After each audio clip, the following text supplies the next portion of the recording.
Je vous avais dit qu'on allait faire ressurgir les souvenirs du passé, et qu'on allait bien s'amuser. Mais aujourd'hui, ce que je vais déterrer aurait mieux fait de rester enfoui à jamais. Si vous êtes né dans les années 80, il y a de fortes chances que vous ayez connu les livres dont vous êtes le héros. Ce que je vous propose, c'est qu'on redécouvre ensemble ces livres d'épouvante, d'horreur, maléfiques. Vous ne pourrez pas aborder ces livres d'une manière habituelle, ça n'aurait aucun sens. Ce ne sont pas des simples livres, et si vous commencez ce périple, je vous conseille d'être armé. Et votre meilleur allié sera très certainement un crayon et une gomme, ainsi qu'une paire de dés. Chaque décision que vous prendrez vous mènera soit à la victoire, soit à la mort.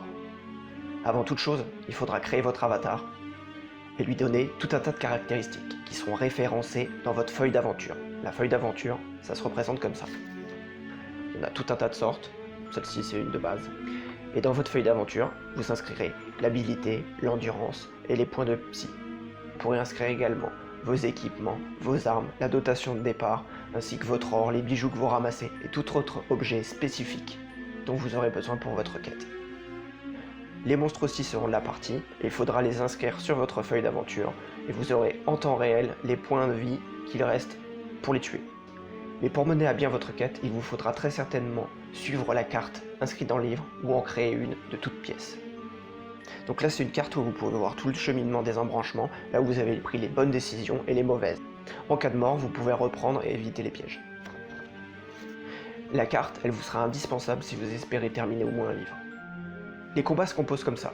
Dans le livre, vous allez avoir la description du monstre, ainsi que ses points de vie et les points de dégâts qu'il inflige.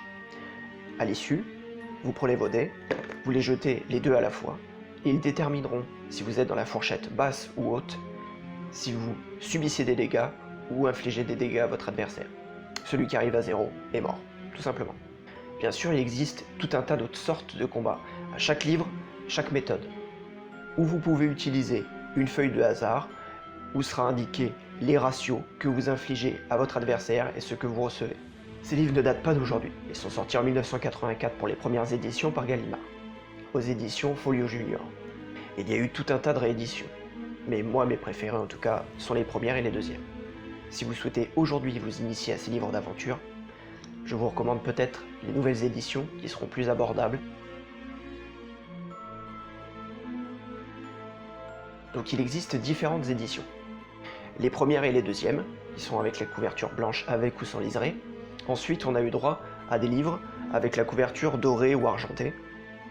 Donc on aime ou on n'aime pas, je trouve la qualité de l'encre est de bien moins bonne qualité, le format des pages pas forcément très agréable. Ensuite on a eu un livre plus petit, que format de poche, avec une très grosse police de caractère pour le livre dont vous êtes le héros, et le titre en petit. Donc moi je suis pas très fan, mais bon, je trouve que les feuilles de ce livre jaunissent très rapidement. Par la suite on a eu ces éditions que je trouve les plus abouties, en termes de réédition, les artworks sont vraiment très beaux, les images sont relativement fidèles, et la colorimétrie des pages sont quand même relativement bonnes, il est souple, enfin moi je préfère ces éditions là. Et donc pour la dernière édition, on est sur des formats beaucoup plus gros, avec des pages beaucoup plus épaisses, un carton plus rigide, les dessins qui ont été complètement revus, donc on aime ou on n'aime pas le style. Moi personnellement je suis moins fan, ils reprennent les artworks d'origine mais c'est beaucoup plus lissé. Ensuite ils ont rajouté d'autres visuels. L'avantage de celle-ci c'est qu'on est sur un format qui est plus volumineux, donc du coup ils ont pu mettre des polices de caractère beaucoup plus grosses et des interlignes plus larges, donc si jamais vous avez des difficultés de lecture, c'est quand même plus accessible là-dessus. L'avantage c'est quand même praticité pour l'accès à ces livres. Ça reste de très belles éditions, on voit que c'est quand même relativement soigné et je vous encourage à les découvrir avec ceci. Le point noir des rééditions, ça va être forcément, malheureusement, tous les livres ne sont pas disponibles dans ces formats-là. Le prix qui reste quand même relativement cher, et aussi des visuels qui sont pour ma part un petit peu différents de ce qu'on avait à l'époque, et j'avais une préférence pour les anciens, donc c'est pour ça. Après, les anciennes éditions sont pas exemptes de défauts. Déjà, les problèmes de traduction qui n'ont pas été gommés par rapport aux nouvelles éditions, donc il peut y avoir quelques erreurs qui restent. C'est des livres qui sont relativement fragiles, donc il va falloir faire très attention, être précautionneux. Si vous voulez rechercher ces livres-là, malheureusement, en ce moment, ils sont vraiment victimes des spéculateurs, donc les prix s'envolent. c'est quand même dommage pour des livres d'époque où la qualité n'est pas forcément au rendez-vous de voir des prix flamber comme ça. Ça c'est un petit peu dommage, mais malheureusement on n'échappe pas dès que c'est un phénomène de mode. Si vous souhaitez aussi vous remettre dans les anciennes gammes, il va falloir sûrement donc, être soigneux, mais faire un petit peu de restauration, ne pas hésiter à recoller les couvertures et les feuilles volantes. Donc ça se fait, mais malheureusement ça prend un petit peu de temps. Voilà, faut être au courant de ça. Par contre, vous ne le regretterez pas si vous partez sur les anciennes éditions. Il y a un vécu, il y a l'objet qui est chargé d'un passé. Donc voilà, il y a vraiment cette identité-là qui lui est propre. Et c'est quand même sympa d'aller à la chasse aux vieux bouquins. Donc il y a énormément de gammes de livres qui existent. Donc en fonction des goûts qui vous plaira.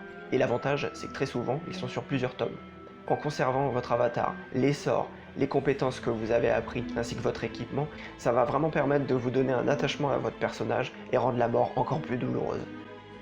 Il peut y avoir différentes éditions comme la quête du Graal, les défis fantastiques, loup solitaire et bien d'autres. Après, ce sont des livres qui sont vraiment très agréables à faire seuls, mais à deux, ils prennent toute une autre dimension, et c'est très intéressant d'avoir un qui lit à voix haute et l'autre qui s'occupe de la gestion vraiment de l'inventaire. Je vous recommande de faire ces aventures à deux, c'est enrichissant, ça permet de prendre des décisions ensemble, c'est vraiment très agréable. À l'époque, ce qu'il faut savoir, c'est que ces livres-là étaient vraiment très angoissants. Les visuels, c'était vraiment à vous glacer le sang. Donc je vais vous montrer les livres et les dessins. Vous allez pouvoir vous faire votre propre avis. Et on va lire ensemble un passage d'une histoire. La porte s'ouvre sans difficulté sur une salle au sol carrelé, dans lequel vous pénétrez. Un vieillard, vêtu d'une tunique noire, est assis devant une table, placée au centre de cette salle, qui est baignée d'une luminosité ambrée. Devant lui, sur la table, se trouve un échiquier, sur lequel les pièces sont disposées, prêt pour un début de partie. Le vieillard ne prononce pas un mot, mais en le regardant, vous comprenez qu'il vous propose de jouer avec lui. Si vous désirez relever le défi silencieux, rendez-vous au 70. Si vous préférez quitter cette pièce pour aller explorer l'autre partie du couloir, rendez-vous au 242. Donc nous, on va essayer de faire la partie d'échecs. Vous vous asseyez dans le fauteuil vide et vous observez avec la plus grande attention votre adversaire, qui se trouve face à vous. Il vous a donné les blancs, et c'est donc à vous de jouer le premier coup. Vous tendez la main pour jouer le cavalier, mais tout se met alors à tourbillonner autour de vous, et vous ne pouvez plus concentrer votre regard sur l'échiquier. Les murs semblent arriver à toute allure sur vous, puis ils disparaissent aussi subitement, comme absorbés par une épaisse brume. Avec stupeur, vous découvrez maintenant autour de vous une plaine peu accidentée et caillouteuse, battue par un léger vent qui fait claquer les pans de votre manteau. Une bataille y fait rage. Des troupes aux uniformes blanches affrontent des légions aux uniformes noirs. Et selon toute apparence, vous êtes le général en chef des Blancs. Sans prendre le temps de comprendre, vous parcourez le champ de bataille. Vous entendez les cris de guerre et les chocs métalliques des épées, des exclamations de triomphe et les hurlements des blessés. Finalement, vous vous trouvez face au plus formidable des guerriers adverses, la Reine Noire, en personne. Elle avance sur vous, comme une ombre, et tandis que vous parez désespérément le premier coup, qu'elle vous assène avec une masse d'armes noires, vous comprenez qu'elle sera un ennemi difficile à vaincre. Donc la Reine Noire, endurance 12, lancez 2 dés. Si vous obtenez de 2 à 6, vous êtes blessé et vous perdez 2 points d'endurance. De 7 à 12, la Reine Noire perd 3 points d'endurance. Il vous est impossible d'éviter ce combat. Si vous sortez vainqueur, rendez-vous au 42. Sinon, rendez-vous au 63.